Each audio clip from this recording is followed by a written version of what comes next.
What I want to do this morning is nothing less than talk about the American past, present, and future. Okay?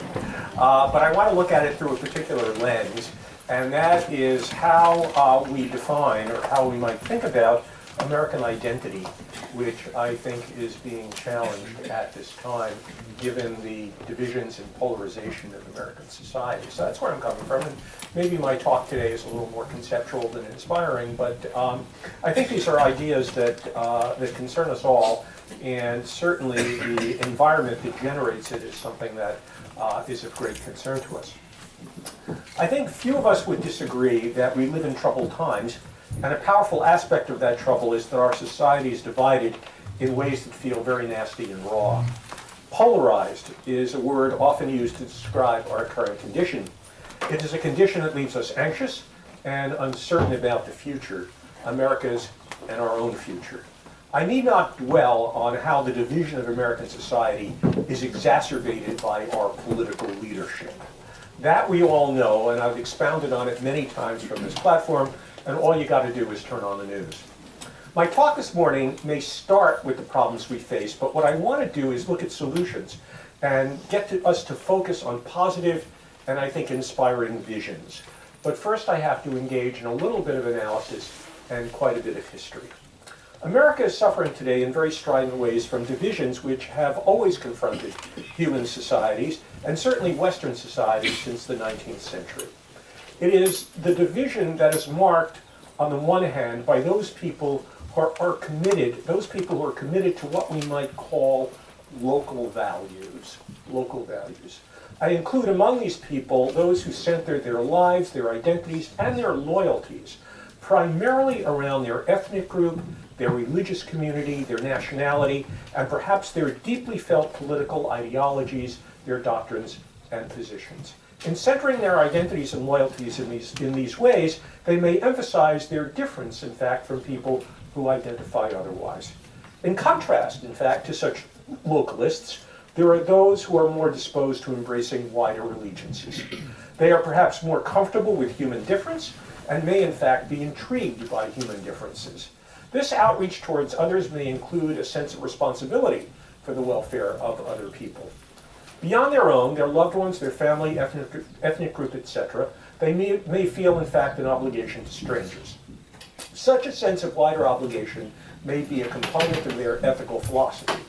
Let me, for the moment, define such peoples as liberals, and their approach to those who are different or outside their own group may be characterized by greater tolerance. Broadly speaking, I think this is a way of describing the prevailing characteristics that define the major divisions in American society and which have reached the point of being very acrimonious. In particular, people committed to different political ideologies avoid one another, have nothing to do with one another, and increasingly are filled with contempt for each other. To apply this description to the current moment, though it may be a gross generalization, those who comprise Donald Trump's base, predominantly dominated by older white males, fall into the first group of what I'm calling localists. Those in the opposing camp as so-called coastal elites, who are characterized, among other things, by a stated commitment to minorities and are dedicated to wider issues, some of which are global in nature, such as the plight of immigrants and refugees and climate change. They fall into the group that I am initially referring to as liberals. Their focus is not primarily on their own group, but they look outward and beyond to others and their welfare. They have broader interests and wider loyalties. So we have localists, that is, ethno- and religio-centrists, nationalists and tribalists in one camp, and liberals and internationalists in the other. And each party has its own representatives in government, where these differences are played out on the 24-hour news cycles. Communication between the two camps is broken down and virtually disappeared, and the contempt of each for the other has grown fierce. The polarization we experience has reached the point of mutual marginalization and name-calling. Each side considers that the other has bad intentions. It has even reached a level wherein each sees the other not merely as an adversary who holds to a different viewpoint, but rather sees the other as an enemy, whose legitimacy as a citizen may indeed be implicitly called into question. I need to be clear. There has never been a golden age in America. We have always been divided between what I am calling localists and those whom I'm tentatively referring to as liberals. There have always been divisions as to what America and American society should look like. In the early 19th century, different visions of American society were in a sense precursors to what we are experiencing now. The American statesman John C. Calhoun in 1848 argued against admitting Mexicans as citizens of America. Okay, and he declared, quote, "Ours is a government of the white man." And leading up to the Civil War, the greatest divide in American history, in 1858, Stephen Douglas, who ran, of course, against Abraham Lincoln, said, "This government was made by our fathers on the white basis. It was made by white men for the benefit of white men and their posterity forever." That's localism. That's tribalism. And today we would say that's racism. The post-Civil War amendments, which granted birthright citizenship and voting rights to all citizens, continue to unearth different visions of whom America was for. Opponents of the 15th Amendment, which extended the right to vote, found both African Americans and Chinese citizenship scandalous. A Democratic senator from Kentucky, Garrett Davis, declared, quote, "I want no Negro government. I want no Mongolian government. I want the government of the white man, which our fathers incorporated." That's a vision of America, okay? A contrary vision of America was articulated by one of the most eloquent spokespersons of the 19th century, the former slave and abolitionist Frederick Douglass. In defense of the 14th and 15th Amendments, in speeches across the country, Douglass spoke of America as, quote, "a composite nation." A composite nation, a nation formed out of difference, Native American, African American, European, Asian, every possible mixture. As for the Chinese, he said, quote, "Do you ask if I would favor such immigration? I answer I do. Would you have them naturalized and have them invested with all the rights of American citizenship? I would. Would you allow them to vote? I would," said Frederick Douglass. It's very interesting that an African-American former slave had this notion of a pluralistic America. And one of my favorite anecdotes about Frederick Douglass was that, and I don't know how many people know this, the event that opened the modern feminist movement in America was the Seneca Falls Conference in 1848 that brought 300 female delegates together in that little town right at the northern edge of Lake Seneca in New York State, okay? Elizabeth Cady Stanton, Lucretia Mott, and other very well-known feminists. And Frederick Douglass at the time was the editor of a newspaper in Rochester, a few hundred miles away, and he heard about this conference, and he invited himself, and was invited, in effect, up to the dais to give a speech. And he exhorted the women to push for the right to vote, which they thought was so controversial that it was down at the bottom of their list of demands, but he encouraged these women to vote. I mean, really quite an extraordinary moment that this black former slave, in effect, was encouraging these women to basically empower themselves with regard to the right to vote. I mean, he was an extraordinary man who had this sense of American pluralism that went beyond merely former slaves, okay? And then looking to the American future, Douglass said in that regard, quote, "I want a home here not only for the Negro, the mulatto, and the Latin races, but the Asiatic to find a home here in the United States and to feel home here both for his own sake and for ours," end quote. For Frederick Douglass, for America to progress, again, it needed to be what he called a composite nation, what we might call a diverse or pluralistic nation. That was his vision, and it was a vision of a harmonious society with different groups enriching each other and society as a whole. But his vision was not to be. In the 1880s, with the end of Reconstruction, we had, in effect, the creation of Jim Crow laws, the emergence of the Ku Klux Klan, and the vile, vile history of lynching in America. That's a story that needs to be further told. I think that is the ugliest underside of American history. Between the 1880s and the 1950s, more than 4,500 people were lynched, most of them, of course, the vast majority, African Americans. We also had in 1882, interestingly enough, after the passage of the 14th and 15th Amendments, we had the Chinese Exclusion Act, which was the first federal law restricting immigration, which betrayed the constitutional promises of those post-Civil War amendments. While it is often forgotten, the Ku Klux Klan after World War II, in its second instantiation, okay, was a huge and highly visible grassroots organization. By 1925, it claimed a membership of somewhere between 2 and 5 million members, with many more sympathizers.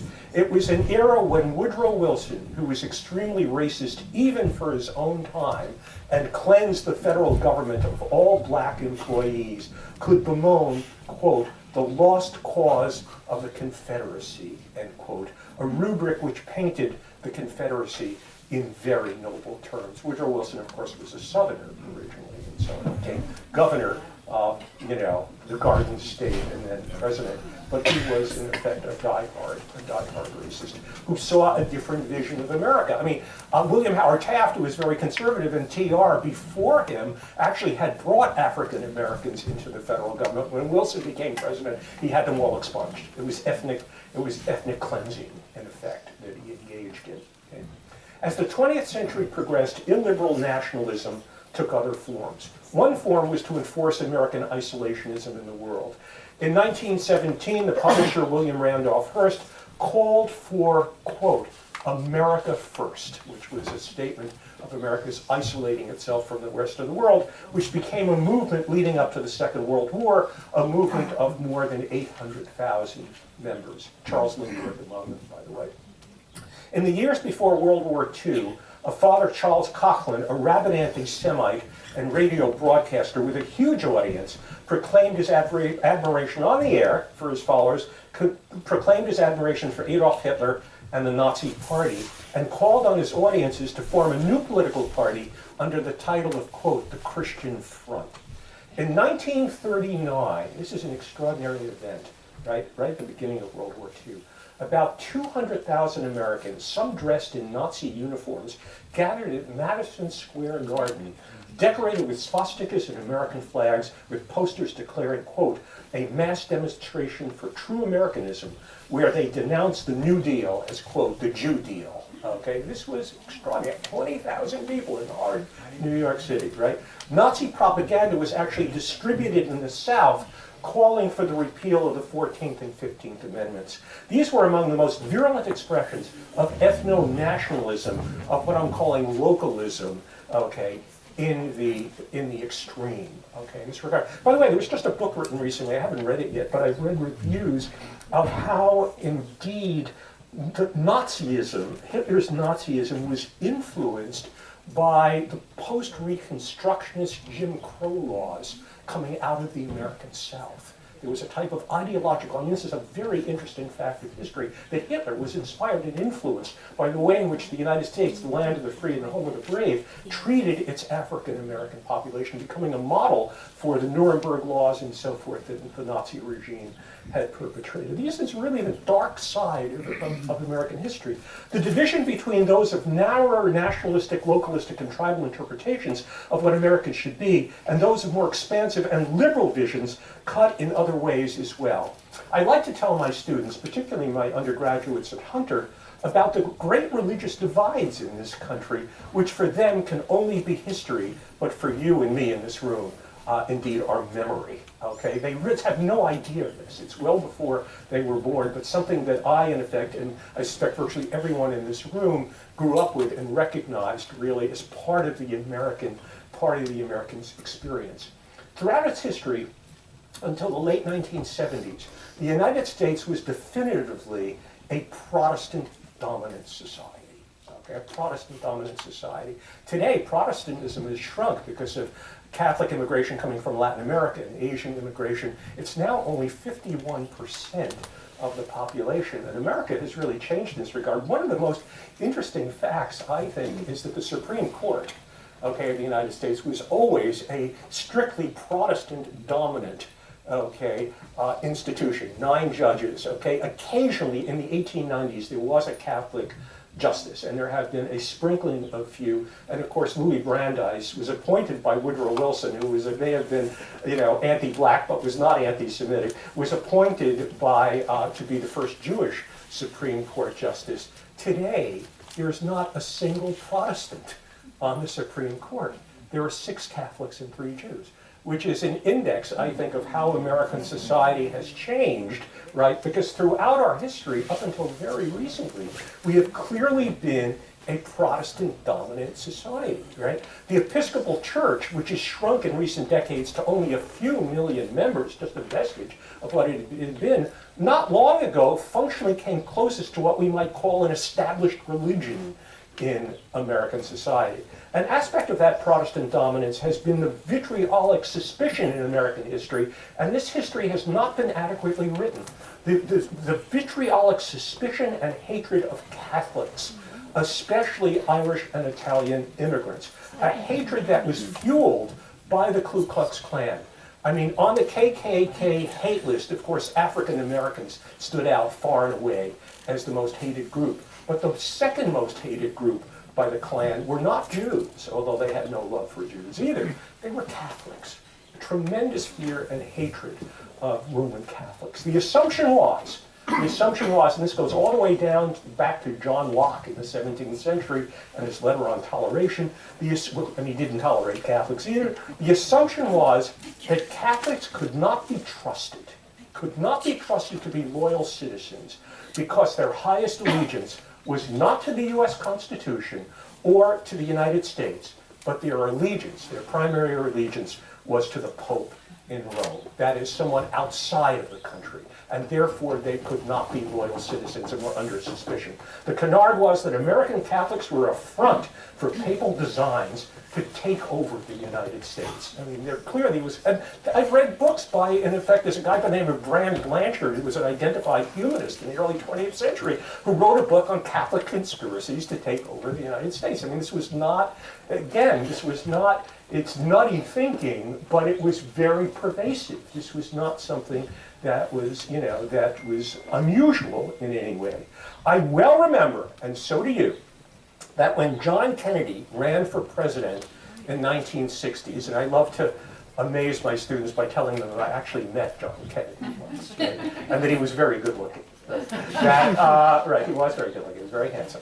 I well remember that when John Kennedy ran for president in 1960, he had to bend over backwards time and time and time again to tell his audiences that if elected to the presidency, his highest allegiance would be to the U.S. Constitution and not to the Pope of Rome. And he also declared, he went right into the lion's den in the fall of 1960 into a convention in a hotel, I think it was in Houston, of 300 evangelical ministers, and gave a speech. And he said, again, the same thing. My highest loyalty will be to the Constitution and not to the Pope. And he declared, I believe in the absolute separation of church and state. Well, to be technical, it's impossible to believe in the absolute separation. The 2 religion clauses require some accommodation at some points between religion and the state. But that was the point that he felt he had to make, okay? And to make this more interesting and bring it up to the moment, this probably has no functional significance, but it's interesting, an interesting point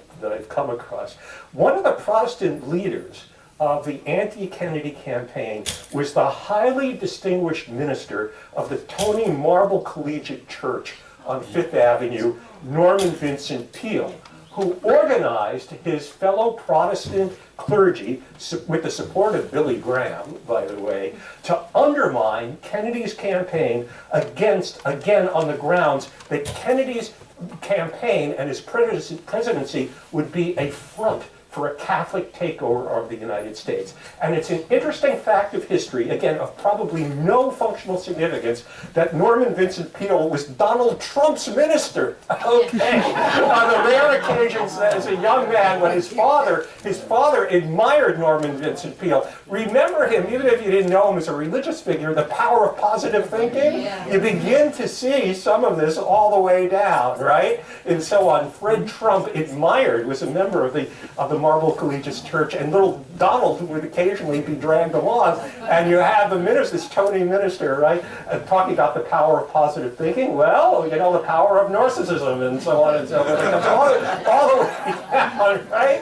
There's a lineage here you can trace, right? It's true.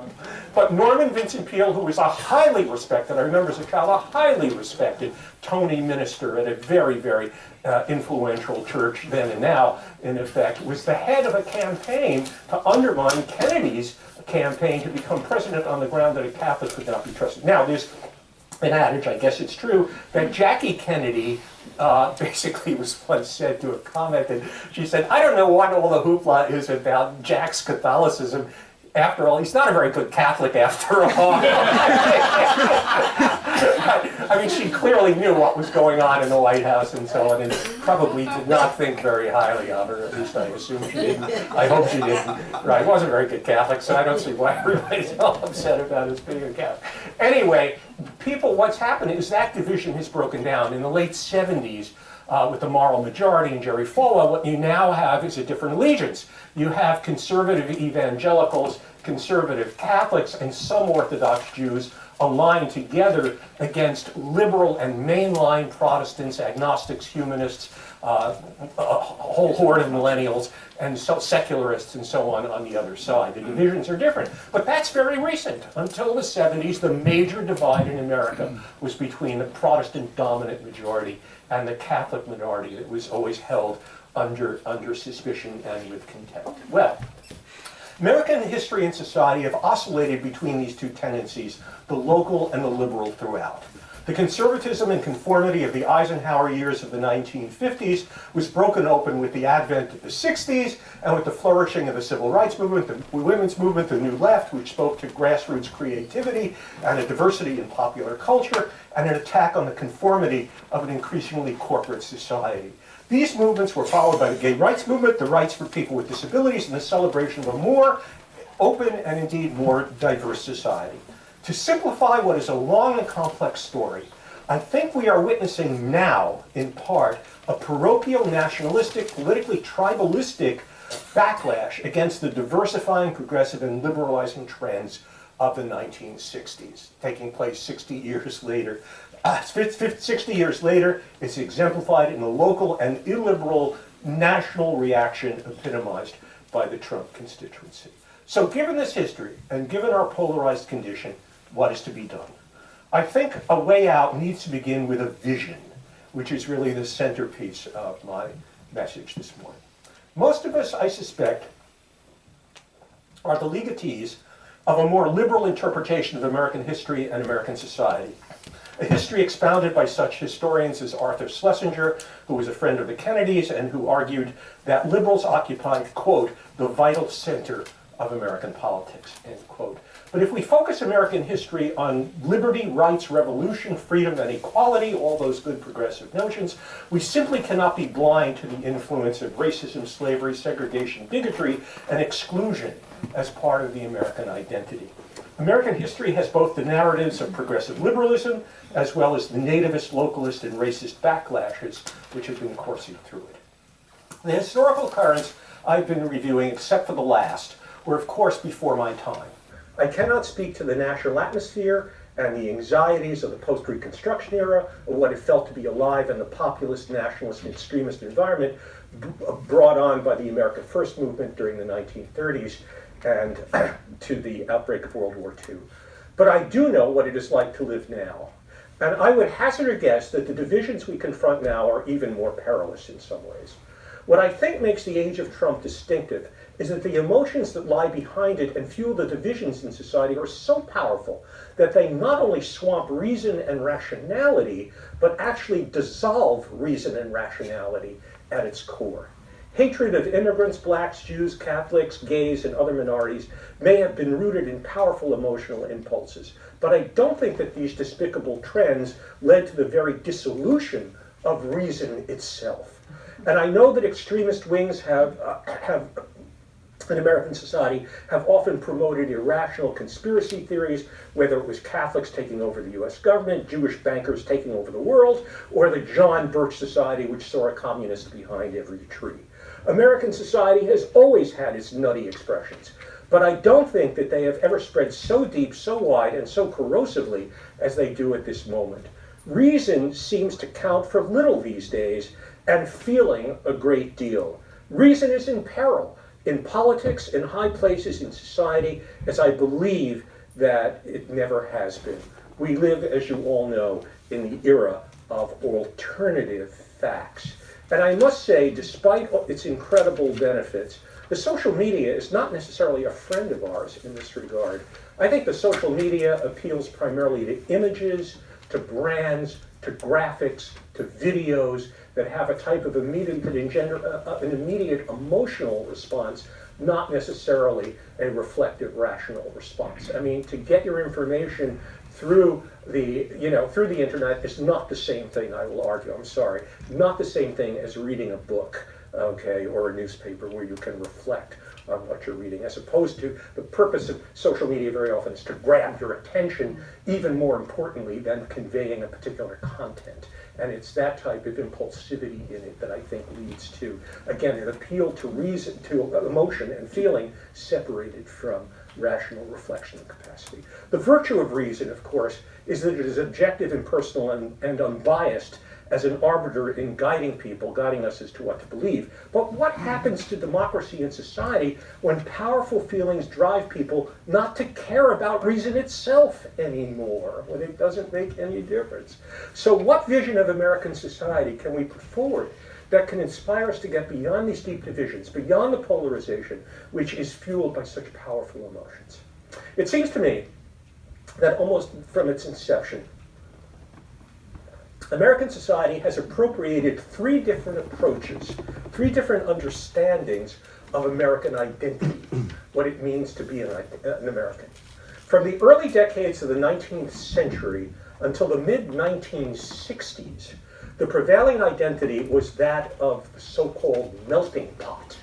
The melting pot. To be an American was to be involved, to be melted, okay, into the American pot, okay, to be part of the melting pot. I well recall being taught about the melting pot in elementary school. We even had little songs that we sang to the melting pot that we had to learn, right, in elementary school. The melting pot ideal is, namely, that people that we know very well, is that people come from all over the world to the United States, leave their cultural identities of where they came from back in the old country, in their country of origin.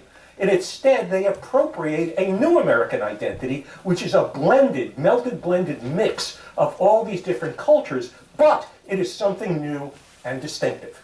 As Ralph Waldo Emerson said, I think in the 1830s, quote, "The energy of Irish, Germans, Swedes, Poles, and Cossacks, and all the European tribes, of the Africans and of the Polynesians will construct a new race, a new religion, a new state, a new literature, which will be as vigorous as the new Europe, which came out of what he called the smelting pot," not the melting pot, but the smelting pot of the Dark Ages, end quote. That's an exuberant vision of America, right? The image of America, in other words, would reflect an assimilationist ideal. We would all melt and blend into a new type, leaving our old world identities where we came from, right, behind. This ideal had its critics, but it prevailed pretty much unchallenged, I think, as the normative ideal of what it meant to be an American until the late 1960s with the emergence of the Black Power movement, okay, which was a militant rejection of the integrationist aims of the civil rights movement. Black militants then, many of them felt that the efforts of Martin Luther King to establish parity for blacks in America through integration essentially was conceptually and in fact a failure. What you needed, in effect, was a type of separatism. So you had black is beautiful, you had the search for black roots, you had afros, you had dashikis, you had, in effect, a black, virtually black separatist. And there have been other black, Marcus Garvey in Back to Africa, there have been other black separatist movements, but indeed the Black Power movement was one of them, coming out of a critique of the purported failures of the efforts of integration during the civil rights movement. Now, despite its small size and its militancy in American life, the Black Power movement actually did transform how many Americans understand their identity as Americans. Its leadership claimed that while Irish, Italians, Greeks, Jews, etc. could melt into American society, blacks, as a consequence of the color of their skins and the eradicable reality of racism, never could. What the Black Power movement also did was to unmask the melting pot as an expression not of a neutral, benign American identity, but as a form of Anglo-dominance. Okay, a form of Anglo-dominance, not a neutral American. And it is true. Look at the way we dress, look at the language we speak, our mannerisms. Again, it was the Protestant ethos generally, to which Americans, when they came over here as immigrants, had to, in a sense, implicitly or explicitly conform to, right? And their argument was, black militants, was that blacks could never do that, right? Because by virtue of the deep-rooted racism in American society and the fact that they were black. Hence, what happened out of the Black Power movement and the critique was that American Negroes became African Americans, which ushered in the phenomenon of so-called hyphenated Americans. This involved with pride, factoring into one's Americanism a positive appreciation of one's racial, ethnic, religious backgrounds, which previous generations might have been happy to leave behind or to forget. Okay? So now we have Italo-Americans, Latino-Americans, Jewish Americans, and then gender became a component also of one's particular gender orientation, became later on a component of one's hyphenated Americanism too. I remember, wasn't Governor long forgettable, Governor McGreevey, when he resigned, gave a speech and he said, he declared himself, I'm a proud gay American, right? Well, there you go. It's a hyphenated, right, type of, I'm not only an American, but I want you to know I'm a proud gay American, right? So in effect, the particularisms have become part of one's American identity. And with that, multiculturalism as the American identity was born, okay? Multiculturalism, which had at its center a celebration of cultural differences, and its watchword was that of tolerance. Tolerance was put in the forefront of the sort of social agenda. Americans were not exclusively one people, but a mix of different subgroups, and it became of prevailing importance to tolerate this diversity and difference. Well, multiculturalism, in turn, became the basis for what has come to be known as, quote, identity politics, whereby people express their political interests through their distinctive and parochial identities, whether it be racial, ethnic, or gender identities. Indeed, identity politics has certainly been a powerful political force, especially for those minorities who have been the object of oppression, marginalization, and invisibility throughout our history, and identity politics remains very important. I mean, that's the critique. Everybody, I love Bernie Sanders. But the critique of Bernie Sanders is that by presenting a universal, generic economic analysis that does not give sufficient attention to the plight of specific minority groups, he's not going to be able to win, okay, the nomination. Okay, and so therefore, he opened his campaign yesterday. I actually had time to watch that at Brooklyn College, and so on, and he felt the need to factor in some statements about racial minorities and so on. That's the impulse of identity politics making itself felt. And if you don't adopt it on the current scene, you're probably not going to be able, do you know what I'm saying, to be able to be a successful candidate. So Bernie has to learn. The assumption is that Bernie has to move beyond his generic economic analysis and his democratic socialism, which I must admit I personally love and am totally in tune with. He's got to basically pepper that with in effect, an appreciation for again, minority groups and so on and so forth. But having said all this, multiculturalism, I will admit, and these things are infinitely discussable, is not without its problems. In the first instance, while multiculturalism requires that the relationship between different cultural groups be one of tolerance, and this is all to the good, we can ask the question, how is society to respond if the groups that we are tolerating are internally intolerant to their own members? This is a very serious problem, or violate what we consider to be the basic rights and norms of societies. Under multiculturalism, we should tolerate religious groups which entertain values very different from our own, but what if these groups, for example, are excessively patriarchal? Okay? What if the Amish refuse to educate their children beyond the age of 14, which they do? Or some groups, religious or not, refuse to vaccinate their children? Or, to put it on today's agenda, it's on the news, children in Hasidic schools are not taught to read or write English. Okay, tolerance is marvelous, but what happens if internally a group is intolerant. Multiculturalism really doesn't have a good response to that problem. How far should tolerance extend in these cases or others? At what point does tolerance become, and I use this term quite frequently, false tolerance? Okay, at what point, and what is to be society's response? In addition, multiculturalism does not prescribe how different cultural groups should relate to each other than to tolerate one another, which can be achieved simply by ignoring each other to go about their own business as they please. Such an ideology leads to the disuniting of America in the minds of its critics, and these critics may indeed have a valid point. They may be onto something. Okay. Perhaps the time has come, okay, to envision and to advocate for another way of understanding American society and American identity. Okay? And at long last, what I want to do is propose the renewal of what is actually a very old idea, namely that of cosmopolitanism. Cosmopolitanism as a way of thinking about American society and American identity. It's an image of American society that has recently been put forward most cogently by the philosopher Anthony Appiah, whom everybody here, I suspect, knows. He teaches philosophy at NYU, and he is the current ethicist in the New York Times magazine. Right? People read the ethics column. If I read nothing else in the magazine, I always go to Anthony Appiah's ethics column. Well, I'm the leader of the Ethical Culture Society. How can I not? Professionally, I just saw my accountant. I have to write that off as a tax deduction. My conscience is clear. I do, right? I got a $1,000 book and magazine deduction. Perfectly honest. IRS comes to my door. I can certainly make a case. So anyway, for the first time, the New York Times actually has found a real philosopher and ethicist to be their ethicist in that column. Randy Cohen, who was the first one, I think was a scriptwriter for the David Letterman show, and he was very witty, but he was not a technical philosopher. Anthony Appiah, his virtue is, he's not as funny, but his virtue is that he actually is a renowned philosopher and ethicist and so on. So anyway, he's become a major proponent of cosmopolitanism, and so my ideas are taken from a great extent from his writing. So what is cosmopolitanism? The word comes from the Greek, and it means literally, quote, citizen of the world. Citizen of the world.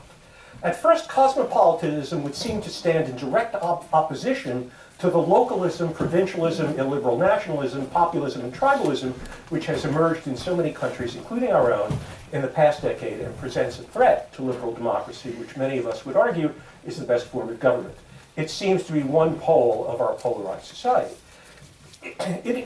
It's assumed, in its assumed contempt for concrete local values and loyalties, cosmopolitanism has often gotten a bad rap, in that it seems to be identified with the elitism, which is the object of so much disdain these days, coming from what I'm calling the localist camp. More specifically, the cosmopolitan has been accused of being the type of person who loves humanity more than he or she loves real, down-home human beings. The cosmopolitan sort of lives in abstractions. Moreover, the cosmopolitanist claim has more concern for the stranger on the other side of the world than his or her neighbor next door, or perhaps is too preoccupied with others than even members of his own family who are closest to him. Or, as Appiah puts it, the cosmopolitan might be, quote, the frequent flyer who can scarcely glimpse his earthbound compatriots through the clouds. Okay, that's sort of the negative view of cosmopolitanism. In the Soviet Union, in the Stalinist period, Jews were referred to as, quote, rootless cosmopolitans. It was an anti-Semitic slur implying that the Jew didn't really belong anywhere, and therefore was ungrounded, unrooted, and therefore unpatriotic, and so forth. But in Appiah's version of cosmopolitanism, these notions are mistaken, and I find his understanding of cosmopolitanism actually personally to be very attractive. In his view, the cosmopolitan outlook does not exist in opposition to local values and loyalties, but in fact incorporates them and extends them beyond to embrace much more. By his understanding, quote, the cosmopolitan task is to be able to focus on both far and near. Cosmopolitanism is an expansive act of the moral imagination. It sees human beings as shaping their lives within nesting memberships, a family, a neighborhood, a plurality of overlapping identity groups spiraling out to all humanity. It asks us to be many things because we are many things, end quote. In other words, cosmopolitanism embraces and incorporates local allegiances, but also moves beyond them to embrace wider allegiances. The implication of this is that when it comes to my own personal identity and my allegiances, it is not a question of either or, but of both and. I can and do have multiple, and this is true of all of us, multiple loyalties, and I am, in effect, multiple selves. You know, I'm made up of a whole melange of different identities and so on and so forth. And cuando yo quiero hablar español con los latinos, yo puedo hablar esta lengua. And I can put my father was Cuban. I can put forward my Latino self. And there are other, other expressions. And I'm a humanist. I can put that forward and so on. We all have multiple identities. I mean, it's an interesting. Let me just say, it's an interesting meditation to spend a few minutes and reflect on yourself and where you come from, and where your roots are, and what your identity is. When I look at myself, I'm a male, I'm an American, I'm a heterosexual, I'm a father, I'm a grandfather. At this point, I'm a widower. I, in effect, come from a Jewish, Polish, Ukrainian, Lithuanian background with elements of, again, Cuban Latinoism in me. I'm an intellectual, I'm educated. I mean, there are multitudes of different identities that I can carry, and under normal circumstances, we have a certain amount of freedom to put forward one identity or another. I mean, if I'm a doctor and I go to an international conference somewhere in another country to talk about medicine, and the conference brings together several hundred doctors from different cultures and different religious backgrounds and different races, well, you might say this is a group that could never get along because their values are so different. But we do have something in common, and that is we can talk medicine. That's the common denominator, you know? So the idea of cosmopolitanism speaks to the notion that we all have multiple identities, that those identities under normal circumstances can be fluid. We can take aspects of our identity that we put forward, we can take other aspects that we put on the back burner, and therefore there don't have to be very solid, dark lines and barriers separating Group A from Group B, which sets the stage for xenophobia, tribalism, conflict, and so on. Some people all realize that there's in you something that's in me. We then have a common line of discourse between us, which I think is really a really powerful idea. Okay, okay, we are many things. Okay. Again, cosmopolitanism embraces and incorporates local allegiances, but also moves beyond them to embrace wider allegiances. The implications of this is that when it comes to my own personal identity and my allegiances, as I said, it's not a question of either or, but both and. I can and do have multiple loyalties. So, speaking personally, I am a resident of the city of Hackensack, a resident of New Jersey in the United States, and yes, I am a citizen of the world. If you ask which I am most loyal to, the question really doesn't make all that much sense. When I vote in a local school referendum in Hackensack, as I did a few weeks ago, it matters most that I'm a Hackensackian. When I vote for a senator or representative, the state, the city, state, and nation all matter to me. When I work for international human rights with Amnesty International on behalf of a prisoner in a foreign country, or on behalf of an asylum seeker coming here escaping persecution in a faraway land, I am very conscious of being an internationalist. None of these identities or loyalties conflict with each other. All of them are parts of who I am. On the big issues, I can feel myself to be an American patriot, in some cases, not too many, an American patriot, but that is not necessarily a reason why I cannot commit myself to the fate of the earth. Okay. Another very important point is that some cosmopolitans are seduced by the thinking that if everyone matters, then everyone must matter equally. And if this is true, then each of us has the same moral obligations to everyone. Therefore, being partial, favoring those whom you are connected to by blood or culture or territory, can look arbitrary.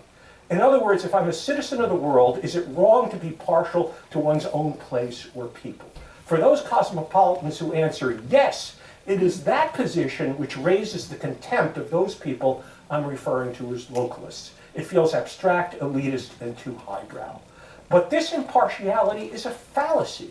As Appia notes, quote, the fact of everyone mattering equally from the perspective of universal morality does not mean that each of us has the same obligations to everyone.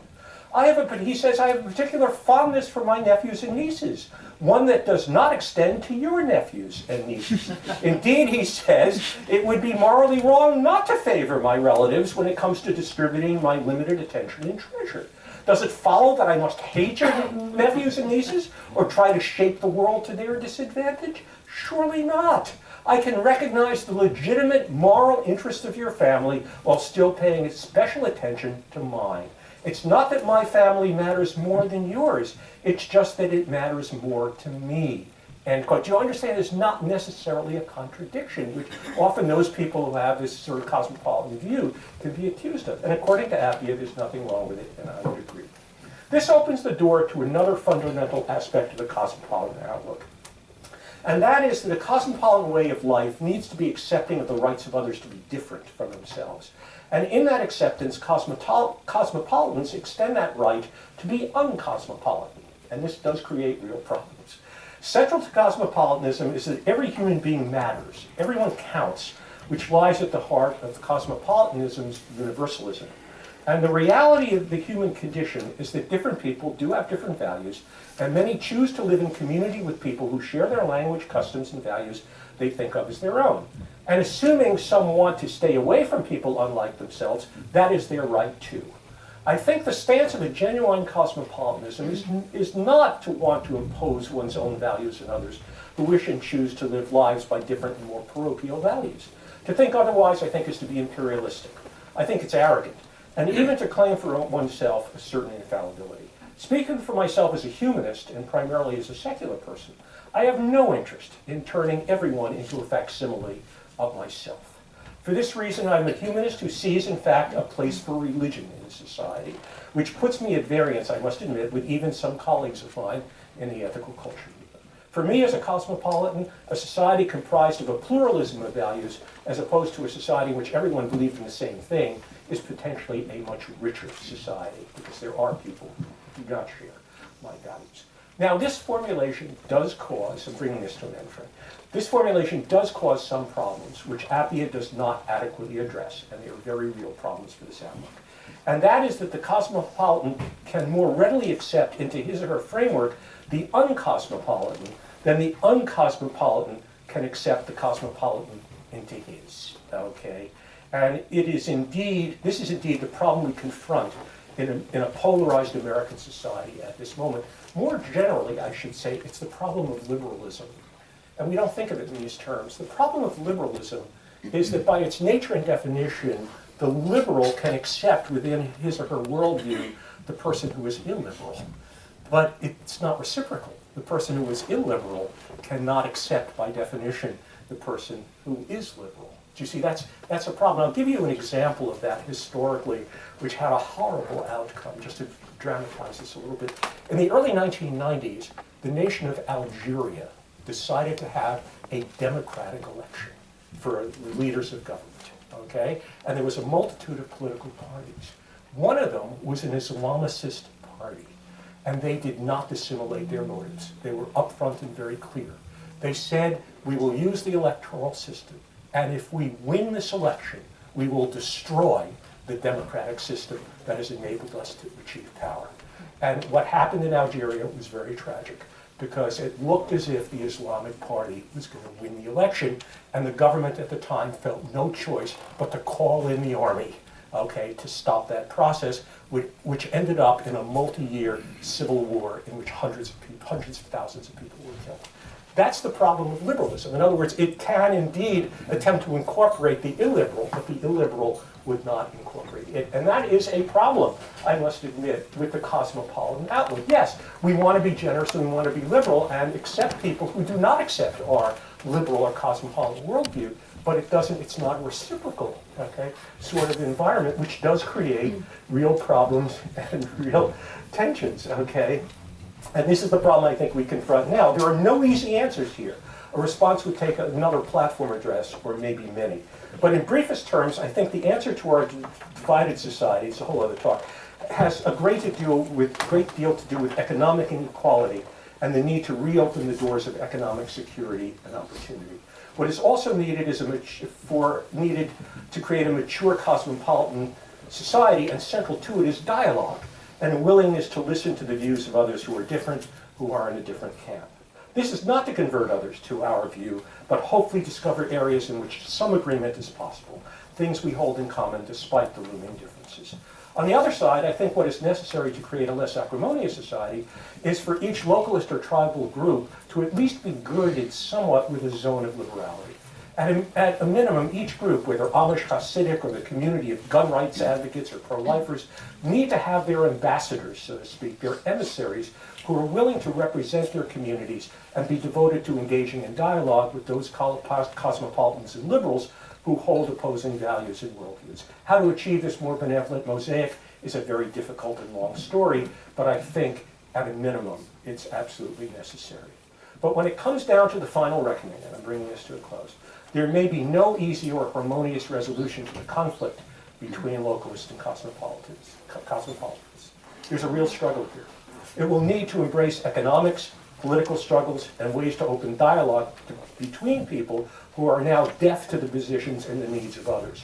Dialogue and listening to others who are different, as mentioned, is central to the cosmopolitan worldview as it is to reviving a viable democracy.